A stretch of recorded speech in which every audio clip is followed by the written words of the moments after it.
ऐसा हुआ कि आपने कहा हो कि अब मुझसे और बर्दाश्त नहीं होता, वो लम्हा जब आंखें तो नम हो लेकिन आंसू भी जो है ना वो गिर ना रहे हो आपकी आंखों से, वो लम्हा जब दुआ भी बस दिल में ही रह जाए।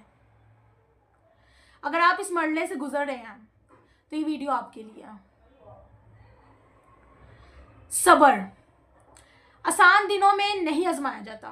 जब अच्छे दिन चल रहे हो ना, गुड डेज चल रहे हो, तो सब्र नहीं आजमाया जाता।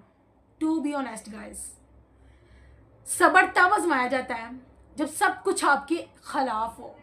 सारी बातें, सारे रिलेटिव्स, वट एवर जो भी आपकी लाइफ में चल रहा है वो सब आपके अगेंस्ट खड़े हों।